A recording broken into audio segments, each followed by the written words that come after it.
Merci beaucoup, cher professeur, pour cette excellente présentation. À présent, je prie les chers modérateurs de rester. On va passer tout de suite au symposium de la société Syslab Algérie, représentant de Sysmex. On a l'honneur d'avoir Monsieur Mrezi Mohamed, Area Maghreb Manager pour Sysmex, ainsi que Monsieur David Péchard, Product Manager Sysmex Europe, pour nous faire une présentation intitulée CareSphere XQC ou tout simplement l'externalisation du contrôle qualité. Monsieur Mrazi, à vous la parole.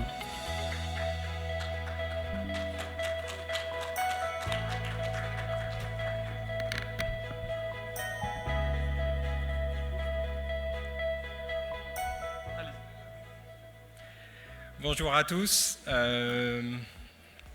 merci d'être venus, merci de votre présence. C'est avec une grande joie et un plaisir d'être présent parmi vous aujourd'hui en tant que représentant de Sysmex.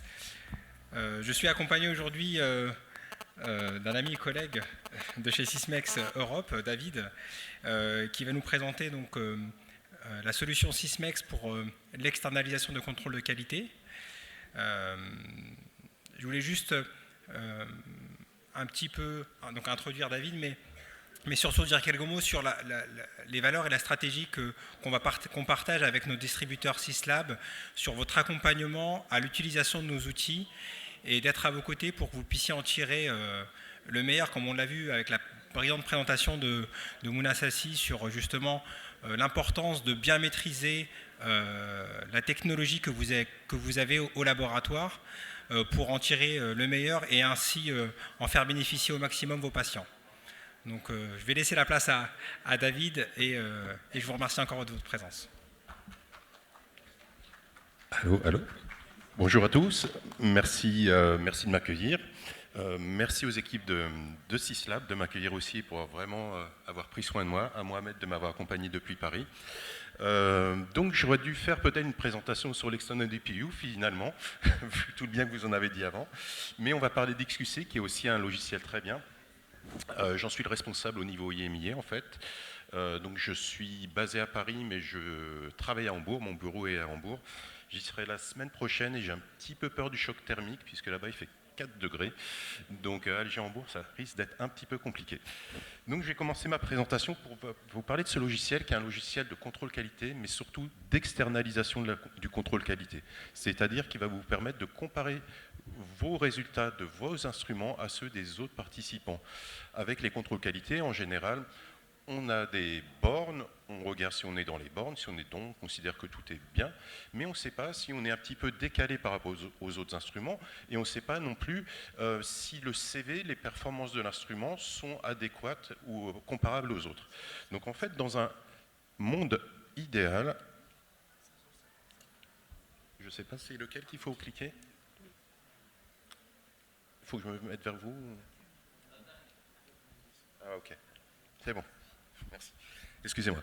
Premier petit problème technique. Donc, dans un monde parfait, on serait comme ça. C'est-à-dire que dans chaque hôpital, chaque instrument, on devrait avoir des résultats qui sont strictement identiques, au moins dans les bandes fournisseurs. Ça, c'est le monde parfait. Malheureusement, dans un monde réel, dans la vraie vie, eh ben, on peut avoir des différences. On peut avoir des différences, notamment parce que vous ne travaillez pas dans les mêmes conditions tous, vous n'avez pas les mêmes lots réactifs, vous n'avez pas la même température dans vos labos, la même hygrométrie. Les réactifs viennent en général de Hambourg pour Sysmex. Donc il y a tous ces phénomènes qui font qu'il va y avoir des différences entre les résultats de votre instrument et les autres. Et le but d'XQC, c'est de vous dire, est-ce que cette différence, elle est significative ou pas? Et tout ça, c'est fait automatiquement, en fait. Vous n'avez rien à faire, vous passez vos contrôles de qualité et vous allez voir s'il y a une différence significative ou pas. Donc dans la norme, en fait, la norme 1589, on vous parle de ceci. On vous dit que vous devez participer à une comparaison interlaboratoire. C'est le cas, et que cette comparaison interlaboratoire, elle doit être on n'en voit pas le pointeur là-dessus, mais qu'elle doit être accréditée 17043. C'est le cas d'XQC, mais la 17043, ça concerne plutôt les EEQ. Donc l'évaluation externe de la qualité, une évaluation ponctuelle que vous faites une fois par semaine, une fois par mois, en fonction des fournisseurs. Nous, c'est un peu différent et on ne dit pas que nous sommes un EQ. Nous sommes un contrôle interne de qualité quotidien donc, que vous allez externaliser. D'accord? Donc, à quoi va-t-il vous servir? Il va vous servir à vous assurer différentes choses. Déjà que le contrôle en temps réel, donc à chaque fois que vous allez faire un contrôle, va vous permettre de regarder si l'exactitude est bonne. Donc en gros, si le résultat de votre point, il est pas trop éloigné de la valeur vraie. Et dans XQC, ce programme interlaboratoire, on va considérer que la valeur vraie, c'est la valeur du groupe de pairs. Et pour que le groupe de pairs soit intéressant, eh ben on verra, il y a quelques prérequis en fait, à avoir, et je vais les détailler un petit peu plus loin. Ensuite, périodiquement, globalement, on va vous faire des rapports une fois par mois. On va vous dire si les performances, en termes de précision ou de biais, sont acceptables ou pas. Moi, j'irai plutôt sur même une deuxième périodicité. Le logiciel vous permet de l'avoir à chaque expiration de lot. Parce que si on fait ça mensuellement, si vous avez attaqué un lot en milieu de mois, vous allez avoir une dizaine de points simplement. Statistiquement, ce n'est pas super. Donc ce logiciel, il vous permet périodiquement de regarder ce qu'il en est. Ensuite, et c'est une ambition qu'on a chez Sysmex, et avec Syslab bien sûr, c'est de créer des groupes de pairs, et des groupes de pairs personnalisés. Et on aimerait beaucoup mettre en place un groupe de pairs, en plus du groupe de pairs global, donc qui prend tous les instruments dans le monde entier, pour faire un groupe de pairs Algérie. C'est-à-dire, vous pourrez comparer, si vous le désirez bien sûr, les résultats de vos instruments à tous les instruments qui utilisent le même contrôle que vous et le même numéro de lot, et on y reviendra tout à l'heure, par rapport au groupe mondial, mais aussi au groupe Algérie, parce que justement, d'un pays à un autre, en fonction on ne va pas dire des soucis, mais faut envoyer les réactifs jusqu'en Algérie. Enfin, il y a plein d'étapes qui s'ajoutent dans votre pays, et avoir un groupe de pairs Algérie, ça pourrait être super intéressant pour vous. Et donc, si vous en avez le désir, si vous travaillez avec des machines Sysmex, mais je pense que on ne peut pas faire autrement de toute façon, et ben, vous pourrez en bénéficier. Et bien sûr, ça c'est sans coût supplémentaire. À partir du moment où vous passez un contrôle qualité chez nous, cette externalisation, elle est prise en compte automatiquement. Il n'y a pas à rentrer les valeurs manuellement, il n'y a rien à faire, il n'y a pas de configuration à faire. Tout est fait absolument automatiquement, et vous avez juste à passer votre contrôle, et c'est envoyé automatiquement par email sur les serveurs au Japon, et vous avez votre interlaboratoire. Donc tout ça, c'est fait avec le fameux curseur XQC, donc QC facile, contrôle quality control, et puis le X c'est pour externalisation. En fait, il fallait trouver un acronyme facile, donc externalisation des contrôles qualité.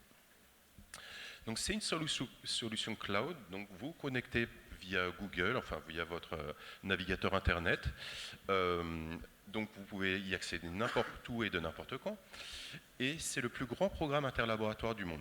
On a 25 000 participants, 25 000 instruments connectés qui envoient des données quotidiennement. Donc c'est vraiment énorme. Et bien sûr, on n'a pas un lot de contrôle pour 25 000 instruments. Donc les groupes de pairs, c'est-à-dire les groupes de comparaison, ils vont être d'à peu près 1600 instruments. C'est énorme. Je viens d'une société qui était considérée comme étant le leader en contrôle qualité en interlaboratoire. Quand on avait 50 instruments dans le groupe de pairs, on était super contents. Donc là, 1600, statistiquement, la robustesse de vos données, elle est absolument incomparable. Et bien sûr, c'est disponible pour toutes les disciplines Sysmex. C'est-à-dire que vous l'avez pour les mathos, vous l'avez pour l'uréanalysis, et l'uréanalysis, je crois qu'il y a un grand nombre d'instruments en Algérie qui utilisent un grand nombre de labos qui utilisent nos instruments en Algérie. Et aussi, on commence sur l'hémostase. Donc on se lance vraiment dans l'hémostase et on va avoir des groupes de pairs significatifs d'ici quelques temps.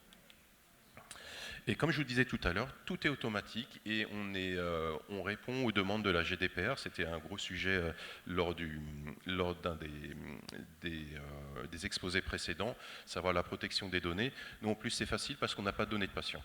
Et je vous montrerai tout à l'heure une attestation qui montre qu'on ne gère pas du tout de données de patients. Et ce programme, donc, comme je vous disais tout à l'heure, il est accrédité 17043 par le bureau d'accréditation japonais, ce qui veut dire que le stockage des données, le traitement statistique des données répond aux normes que l'ISO demande. Donc, une question qui arrive souvent, parce qu'on fait à peu près le même job que les EEQ. EEQ, externalisation, ça se ressemble beaucoup, et donc, des fois, il y a une confusion. Et XQC, c'est un allié de l'EEQ, mais ce n'est pas un EEQ.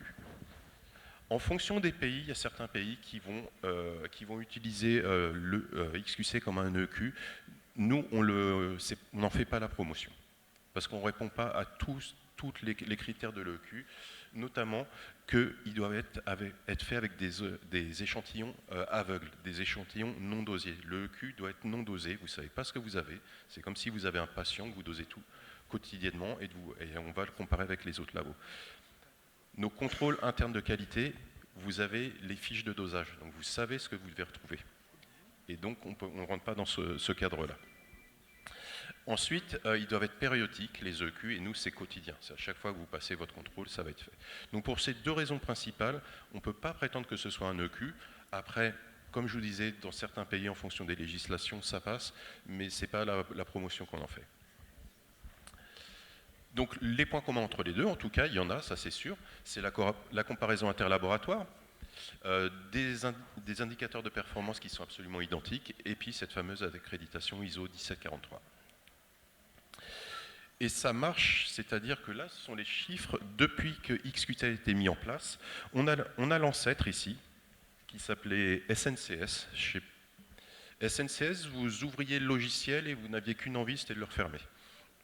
Ils ont mis en place XQC, qui a une très belle interface, qui est très bien fichue. Et vous voyez qu'au fur et à mesure des mois, vous avez les barres sont les nombres d'instruments, ça ne fait que progresser. Et ça, c'est au niveau Europe, simplement. Enfin, IMIA, donc Europe, Afrique, Moyen-Orient. Ça n'arrête pas de progresser. Il y a une petite chute là en 2024, c'est pas qu'on a moins d'instruments, c'est qu'il y a les embargos sur la Biélorussie et la Russie qui sont passés par là, donc on a retiré les instruments. Mais la tendance est toujours au même niveau. Et ici, vous avez le nombre d'utilisateurs. Comme je vous disais, SNCS, on l'ouvrait, on voulait le fermer. On est passé à XQC, depuis qu'on est sur XQC, ça n'arrête pas d'augmenter. Et ben c'est une fierté parce que ça montre que ça vous sert, ça vous est utile. Donc qu'est-ce qu'il fait ce fameux XQC pour entrer dans le vif du sujet? Il va collecter les données de tous les labos et il va les confronter à votre instrument.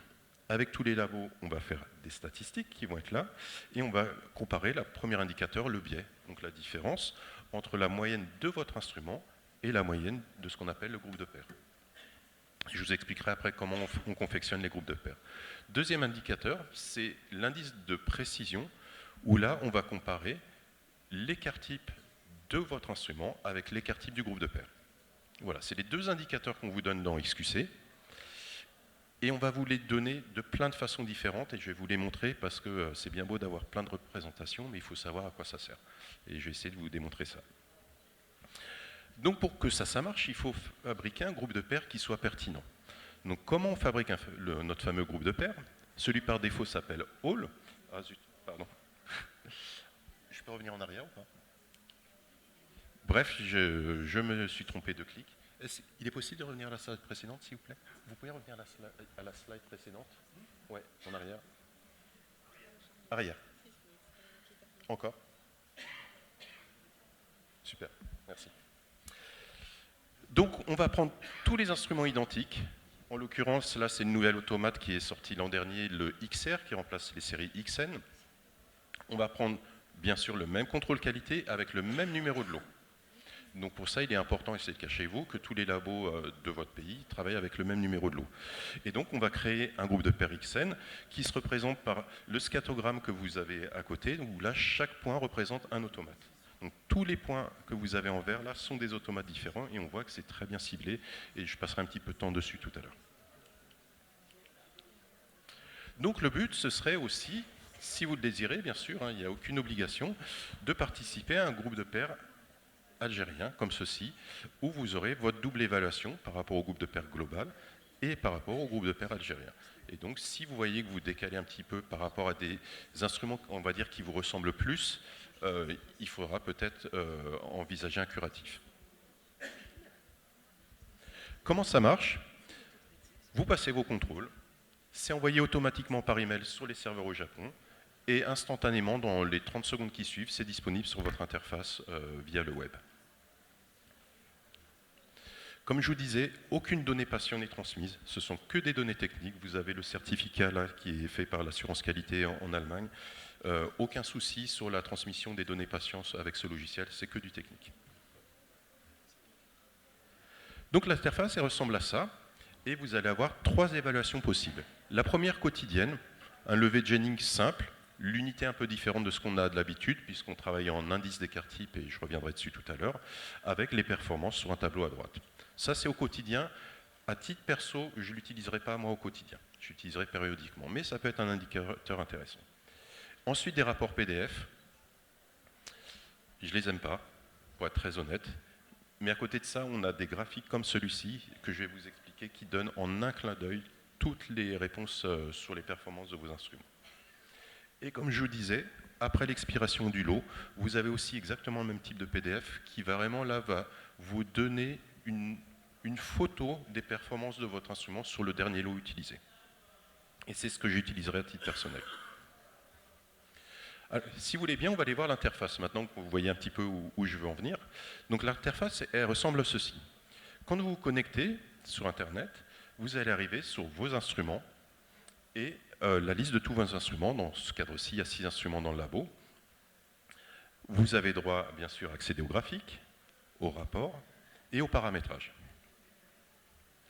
Si vous avez un résultat qui n'est pas en adéquation avec ce qu'on attend, vous aurez ces petits messages d'alarme que vous avez ici, les triangles rouges, qui vont vous dire il y a quelque chose qui ne va pas. Et en cliquant dessus, comme ceci, vous allez transitionner, vous allez diriger vers la page d'alarme de tous les paramètres qui ne vont pas. Et en recliquant une fois dessus, alors ça peut être par rapport à différents groupes de pairs. Comme je vous ai dit, vous avez les groupes de pairs globaux et des groupes de pairs qu'on appelle affiliés, donc qui peuvent être Algérie. Ou si vous travaillez dans un laboratoire en réseau, vous pouvez aussi faire vos groupes de pairs. Donc c'est ceux qui sont répertoriés ici.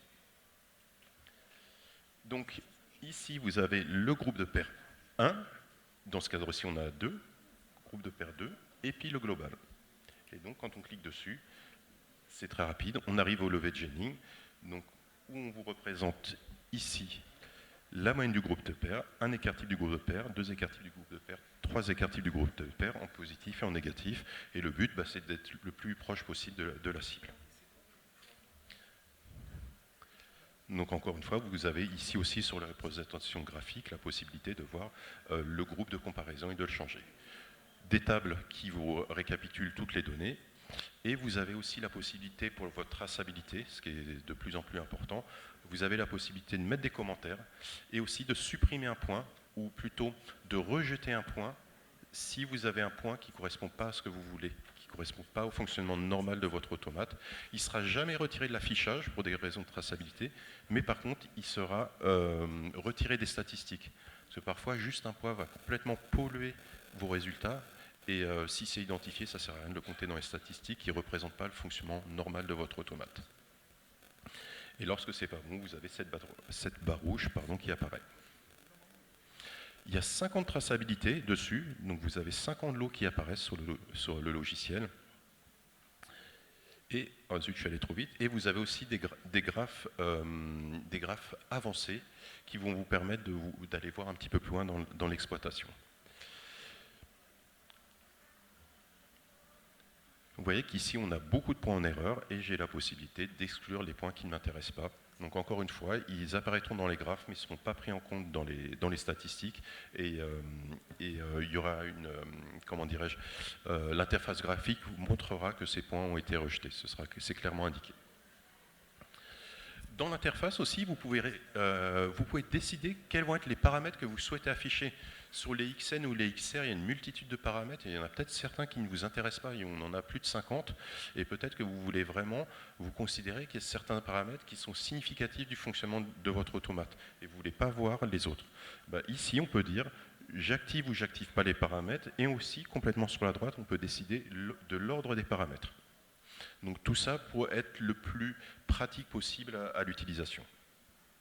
Vous pouvez aussi choisir les règles qui vont être appliquées. Et je reviendrai tout à l'heure dessus.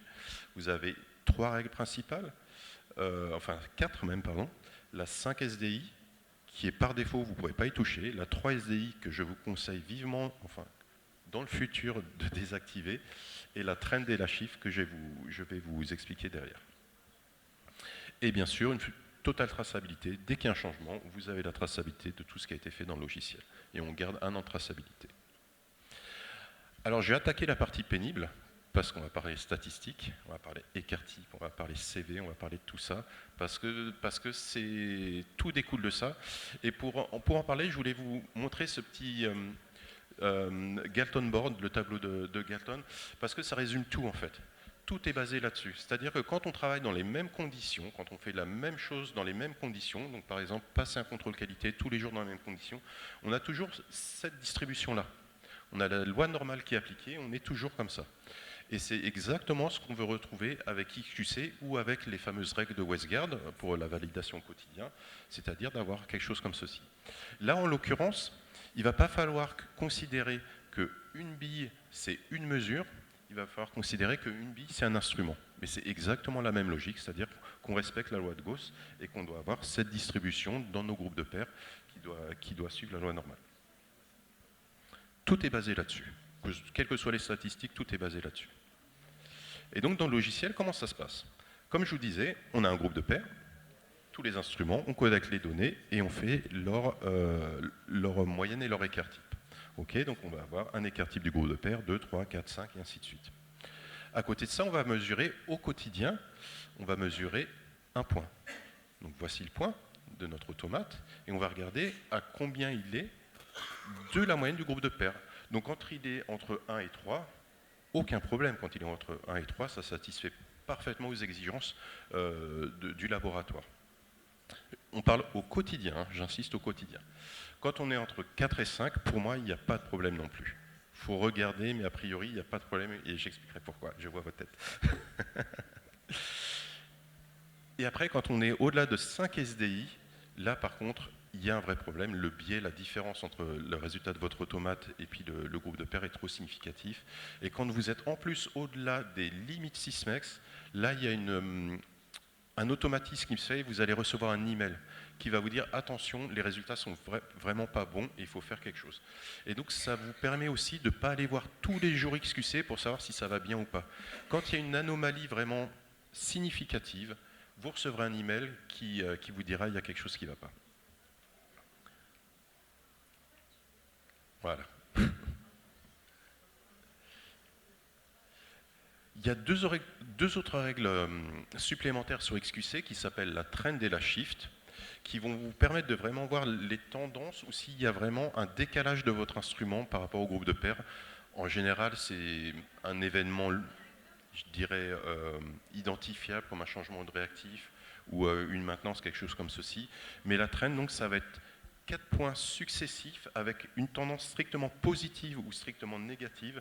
Donc si le troisième la descendait, on repart à zéro. Il faut vraiment avoir cette tendance strictement positive ou négative qui vont déclencher une alarme trend. Et la shift, c'est 10 points consécutifs qui sont au-dessus ou en dessous de 2,7 écart type. Là, il n'y a pas à avoir de tendance strictement positive ou négative.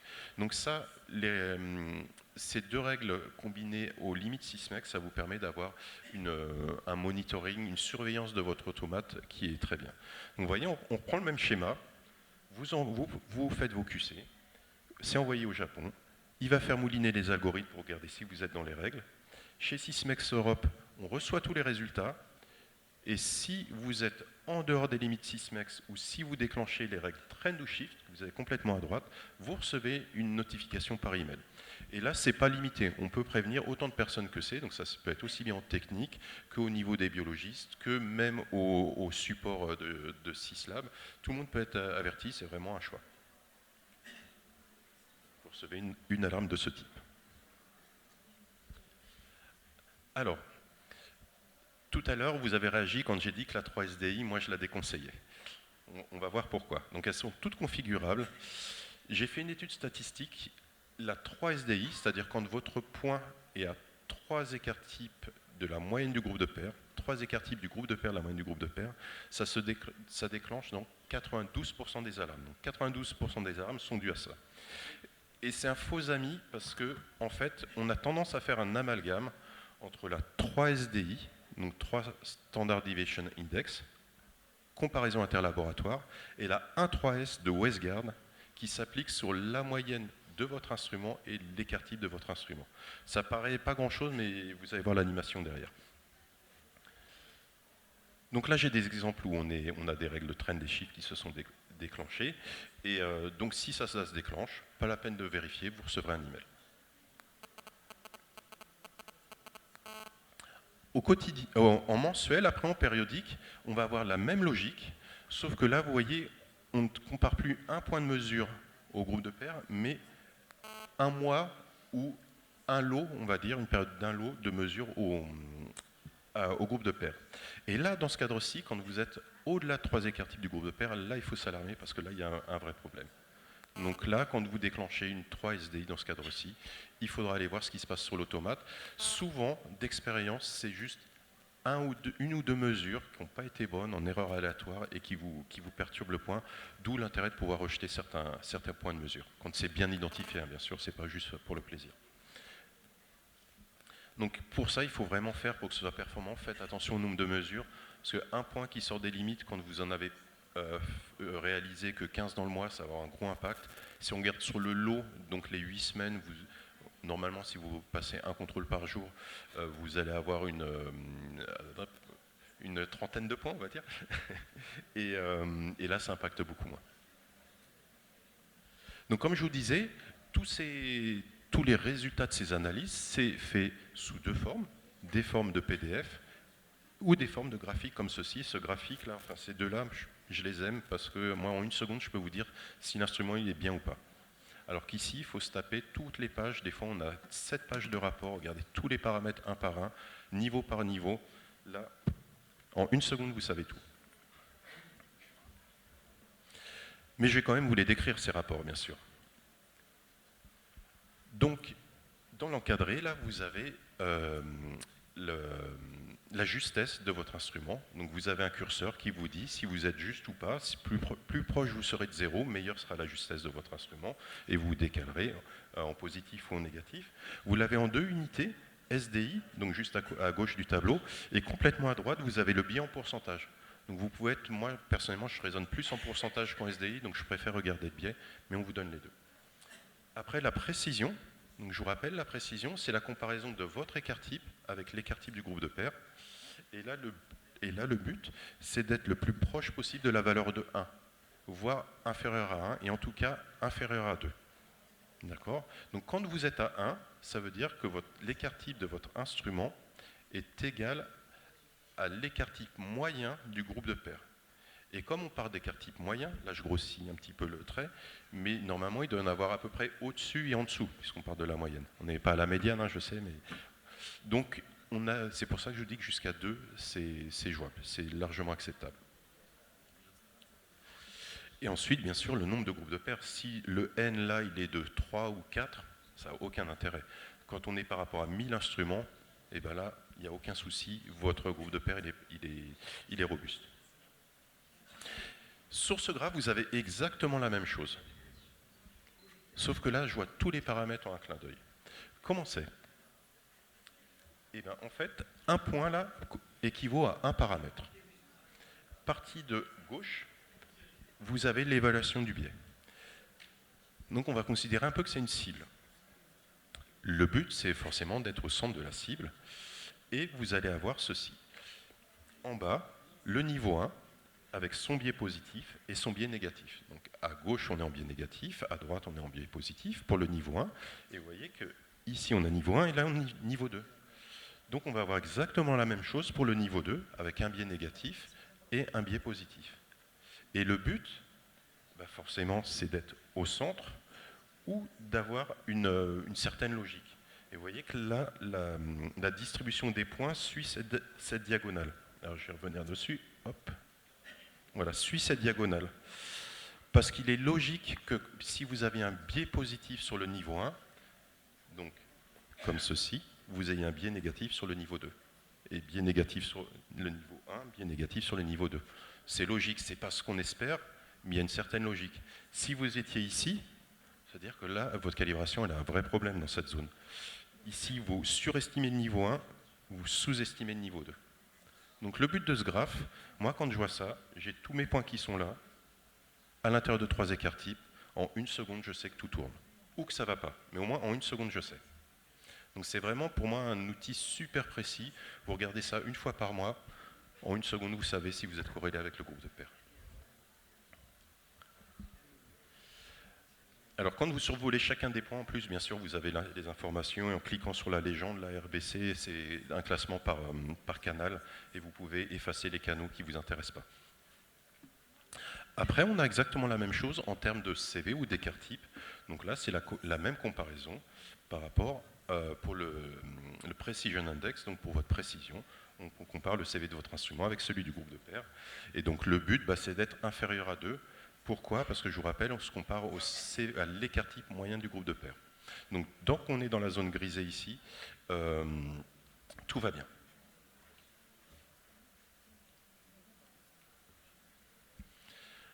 Ensuite, encore une représentation, mais à quoi elle sert? Le scatogramme, un nuage de points qui représente tous les instruments. Et des fois, on nous pose la question, mais est-ce que votre groupe de pairs il est robuste? Est-ce qu'il est fiable, vos groupes de pairs? Et bien là, c'est une évaluation du biais, et on voit que, comme tout à l'heure je vous disais, tous les points, ils sont localisés sur la diagonale, et forcément, oui, il y a des instruments, c'est pas parfait, il y a des instruments qui marchent pas super bien, mais la grande majorité, ils sont dans cette zone-ci et tout va bien. Ce qui permet de prouver que les statistiques sont bonnes en fait. Si lorsque vous devrez ou vous souhaiterez vous accréditer 1589 par exemple lors d'un audit, on vous demandera la preuve de la fiabilité du groupe de pairs, ça c'est vraiment super approprié. Et toujours pareil, en survolant le point, vous avez le nombre les statistiques, enfin toutes les données. Donc une deuxième représentation qui donne toujours les mêmes valeurs, mais pour une autre information en fait. On marche, un point est un instrument, oui je suis pas allé assez vite, le carré vert représente votre instrument, donc dans ce cadre-ci vous seriez ici et tout va bien. Monsieur Péchard, vous avez 2 minutes encore. J'ai 2 minutes encore. Ouais mais je vais avoir du rap. Hein. En 2 SD. Et toutes les combinaisons de l'eau, donc niveau 1 par rapport à niveau 2, niveau 2 par rapport à niveau 3 et niveau 2 et niveau 1 par rapport à niveau 3. Et pareil, on doit être au centre de la cible. On vous offre aussi des CSV si vous voulez un petit peu plus loin pour par exemple les calculs d'incertitude de mesure. Là vous avez toutes les données brutes, donc avec vos valeurs à vous et celles du groupe de pairs. Et je vous rappelle juste, parce qu'on vous les donne brutes, c'est très moche, que vous avez les options d'Excel pour tout bien classer et faire des calculs comme vous le voulez. Je vais aller un peu vite, mais vous voyez que vous avez tous les instruments pour savoir rapidement si ça va bien ou pas, et aussi pour aller plus loin dans vos calculs statistiques. Après, il y a une question que je me suis toujours posée, venant d'une société qui vendait auparavant des contrôles indépendants et pour lesquels les contrôles indépendants marchaient super bien en chimie. Pourquoi ça ne marche pas en hémato? Et pour ça, en fait, je n'ai pas fait de présentation. J'ai fait un copier-coller d'une présentation de monsieur Gordon Murray. Donc, j'ai fait un copier-coller de la présentation de ce monsieur, donc, qui est membre au Royaume-Uni du groupe UK Nequas et qui est spécialisé dans l'hémato et dans la production d'hémato et qui a expliqué, il n'est pas Sysmex, hein, c'est vraiment quelqu'un d'indépendant, mais quel était l'intérêt. Et sa présentation, elle est dispo sur la Sysmex Academy qui sera présentée demain, c'est bien ça? Et peut-être, ou non, mais je vous invite vraiment à aller voir ça, parce que sa présentation, elle est super, et il explique pourquoi. Alors je vais aller vite comme j'ai peu de temps, mais en gros, il y a 2 process. La lyophilisation, pour stabiliser les contrôles, mais c'est pas jouable, c'est très compliqué à faire. Et puis la fixation partielle du sang total, donc c'est ce qui est mis en place, nous, sur nos contrôles. Donc la fixation partielle du sang total, il y a des effets sur les cellules, modification de la perméabilité, modification des temps de fixation, modification de la déformabilité de la membrane et du VGM et de la condensation de l'ADN. Donc, comme on a modifié la morphologie sur certains paramètres, on doit modifier aussi les paramètres de mesure. Et c'est le fameux QC mode que vous avez sur vos automates, qui va être adapté justement aux cellules stabilisées, parce que c'est différent des cellules de votre sang total de vos patients. Donc je passe vite, mais en gros, on a fait cette modification qui ne fonctionne, qui n'est faite que pour les contrôles Sysmex. Donc quand on va passer un contrôle indépendant d'une autre marque, en fait, ou d'un autre fournisseur, et ben les paramètres qui ont été modifiés ne vont pas être compatibles ou ne vont pas être performants pour les autres contrôles. Donc c'est ce que dit, et encore une fois, c'est pas ma présentation, là je vais vite, mais c'est Gordon Murray, il dit que il y a un mode, le QC mode qui est dédié pour les contrôles et qui ne marche que pour les contrôles pour lesquels il a été conçu, donc en l'occurrence chez nous, les contrôles Sysmex. Et une petite phrase de Barbara de la Salle, qui est directeur de la section hématologie de UK Nequas, On lui a demandé pourquoi, en gros, pourquoi tu ne fais pas des contrôles des matos comme les contrôles de chimie, qui soient universels, qui se gardent longtemps et tout. Et sa réponse a été, si je l'avais fait, j'aurais déposé un brevet et je me ferais bronzer aux Bahamas. Pour vous dire que c'est très très compliqué à faire.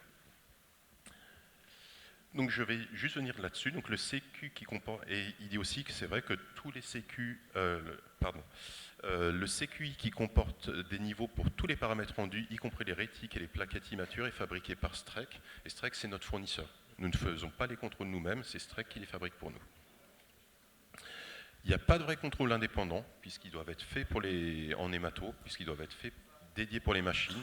Il y a 2 fournisseurs au niveau mondial, il y a R&D et puis il y a Strec, pour être très très clair. Et R&D, le problème, c'est qu'ils poolent tous les instruments Sysmex pour faire ces statistiques. Et il faut savoir que des résultats de XS, de XP, de XNL, XR et ainsi de suite n'ont rien à voir. Donc vous vous retrouvez avec des statistiques qui sont complètement erronées. C'est pas pour vendre du contrôle QC, c'est juste pour vous alarmer en fait là-dessus, ou vous informer là-dessus, qu'effectivement il y a d'autres contrôles que les nôtres, mais nos modes de mesure ne sont pas adéquats. Parce qu'on ne peut pas le faire comme ceci. Donc en résumé, très très vite.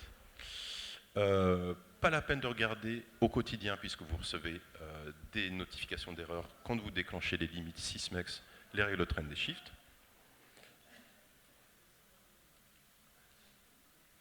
À l'expiration des lots, selon votre convenance, les PDF ou ces graphes-ci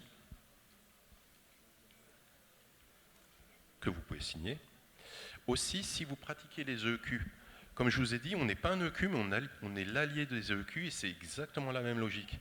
Donc si vous avez un EEQ à mesurer sur votre instrument, allez voir XQC juste avant. Si vous êtes bon sur XQC, vous êtes sûr d'être bon sur l'EEQ et vous ne serez pas pénalisé. Si vous avez quelque chose comme ça avant de faire votre EEQ, vous êtes sûr de vous faire planter, globalement. Donc ça vous permet de faire un curatif avant de rendre votre EEQ. Et puis aussi, une fois que le EQ est rendu, malheureusement, vous pouvez être à côté, il n'y a plus à avoir une erreur aléatoire, il n'y a plus à avoir quelque chose qui se déclenche, qui fait que votre résultat de EQ n'est pas bon. Et bien ici, vous avez des mois et des mois d'historique de votre interlaboratoire et vous pouvez prouver que votre instrument y fonctionne bien. Il y a une erreur sur l'échantillon, il y a une erreur aléatoire de l'instrument, il y a une erreur de frappe, enfin tout ce qu'on peut imaginer. Mais ici, vous avez la preuve que tout fonctionne bien. Donc voilà, en résumé pour l'Algérie, ce qu'on aimerait faire, c'est quelque chose comme ceci, avec plein d'instruments connectés à XQC pour vous permettre de faire ces comparaisons. Les points clés pour que les résultats soient robustes, utiliser les contrôles Sysmex, je pense que j'ai été assez lourd là-dessus. Avoir un nombre d'instruments qui soit suffisant. Avoir une calibration à jour, hein. Surtout on n'estime pas que XQC vous donne la vraie valeur, donc on calibre sur les valeurs XQC. Si on a 2 produits différents, c'est pour de très bonnes raisons. Il y a des calibrants pour calibrer, il y a XQC pour vérifier la calibration. Mais en aucun cas, on va utiliser l'un et l'autre. Et dernière chose, le préanalytique. L'agitation des QC, c'est primordial. Et les QC des matos, ça ne s'agite pas comme les QC de chimie par retournement doux et tout ça. Il y a une vidéo qui est très bien faite sur YouTube qui vous explique, c'est violent. L'agitation des CQ des matos, c'est violent parce qu'on a des agrégats plaquettaires et il faut les casser. Donc il faut vraiment y aller. Je vous invite à aller sur YouTube ou sur la Sysmex Academy et ils vous disent exactement comment agiter. On voit souvent dans les scatogrammes là, que je vous montrais avec tous les labos, là j'ai pas le temps de vous montrer, mais on a une population où les plaquettes sont tout en haut. Donc un biais positif pour tous les niveaux. Et c'est simplement des gens qui ont mal agité parce que quand on regarde le VPM, le VPM est énorme. Donc c'est vraiment des agrégats plaquettaires qui se sont faits. L'agitation, c'est vraiment primordial si vous ne voulez pas être embêté. Et souvent, si vous avez un souci, la réponse qu'on va vous faire, c'est agiter. Et moi, personnellement, je ne serais pas content qu'on me dise agiter tube si j'ai un problème. Mais ça résout vraiment les soucis. Donc pensez bien au préanalytique. Voilà. Bah, écoutez, j'en ai fini. Merci beaucoup. Bien, merci. S'il y a des questions parmi l'assistance, sinon j'ai une question. Oui. Est-ce que vous avez des laboratoires en Algérie qui sont connectés au Kerosphere XQ? Alors, il y en si a... oui, combien? Alors, et si oui, si oui, quelle est la procédure pour entamer la procédure? Pardon? Si oui, il y a une possibilité, comment faire pour accéder à... Alors, il y a peu d'instruments algériens connectés. Il y a vous, il y a un laboratoire antidopage, il y en a très peu. C'est pour ça aussi qu'il y a cette présentation, parce que j'espère que ça vous a donné envie.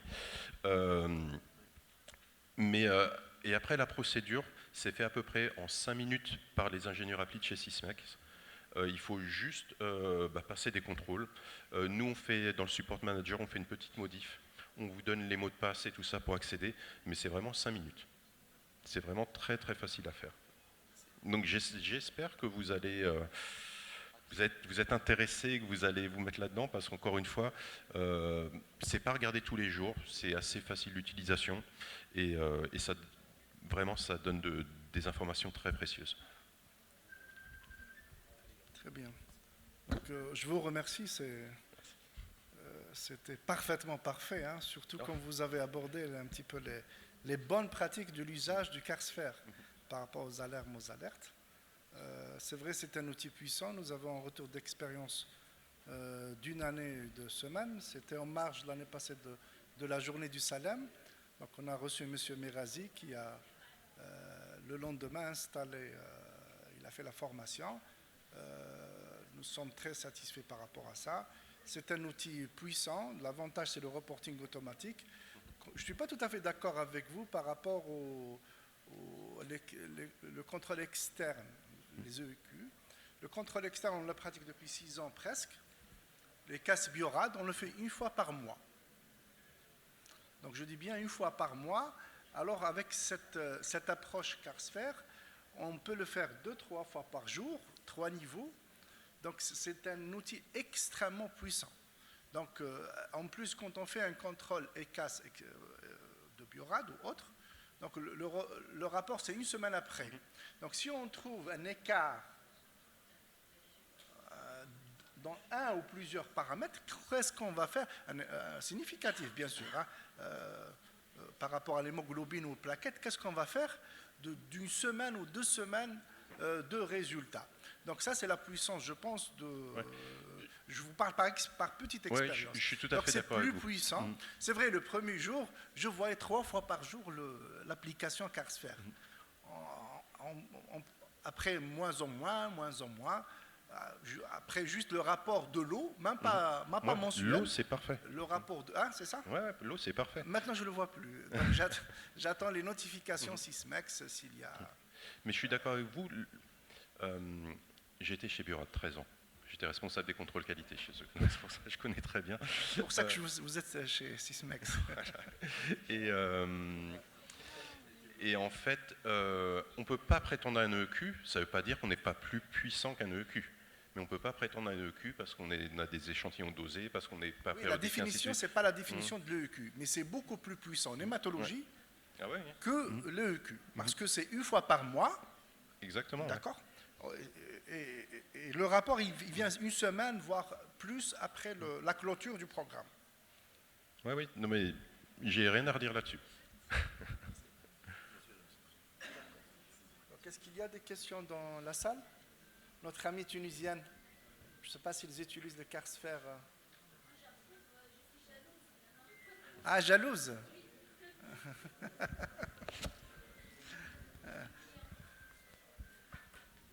Monsieur Merazi pourra faire un effort pour la Tunisie, il est là. Hein. C'est votre région, la Tunisie. Alors, je sais que le QC, ce n'est pas le sujet le plus fun de la Terre, mais il a le mérite d'exister. Son boulot, c'est de vous montrer qu'il y a des problèmes.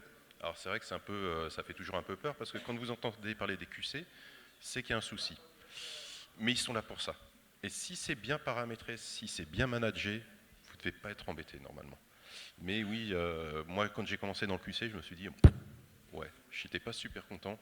Et des interfaces comme ça, vraiment, ça réconcilie avec ce type de produit, parce qu'on peut aller faire marcher un peu son cerveau et se rendre compte des fois qu'il n'y a pas de problème alors qu'on pensait qu'il y en avait, ou à contrario, se rendre compte qu'il y a un vrai problème, il faut intervenir. Parce que derrière, il y a des patients. Le but, c'est pas d'avoir des bons contrôles, c'est d'avoir des résultats patients qui soient corrects. Et c'est ça la finalité. Nous sommes utilisateurs de Sysmex depuis à peine 15 mois. Hein. Donc nous avons Carsphere et Extend DPU. Donc c'est une raison pour être plus jalouse. Hein. D'accord. Donc nous tenons à vous remercier, vous féliciter Salem. qui a fait une session l'année passée, je pense, sur l'Extended IPU, hein, qui a donné ses fruits. Cette année, c'est le Carsphere. Donc, c'est un autre cran de la qualité. Donc, ça répond parfaitement aux exigences de l'accréditation ISO 15189. Donc, c'est vraiment c'est les deux, hein, surtout combinés. Bon, j'imagine, il y a l'équivalent chez Oriba, hein, le QSP, pas tout à fait. Malheureusement, Oriba pour l'Algérie n'est pas très développé par rapport à Sysmex et d'autres. C'est-à-dire, même ceux qui ne disposent pas de Sysmex, ils peuvent voir. Mais je pense un outil aussi puissant, 1600 laboratoires, c'est ça? Je sais dans le groupe de pairs, 1600 instruments. Ouais. Notre groupe de pairs, c'est 1600. 1600, et on se compare à essentiellement avec des Français et des Anglais. Alors, ouais, en fait. Dans notre groupe Algérie. C'est la France à 80%. Voilà. Donc, c'est-à-dire, notre groupe de pairs, il est 100%, bon, au moins 80%, accrédité 15 189. Ouais. Par rapport à l'ECAS Biorad, ce n'est pas le cas. Ouais. Et l'autre partie, c'est Émirats Arabes Unis, Dubaï, Qatar, qui sont eux accrédités dans le même groupe, qui sont eux accrédités CAP.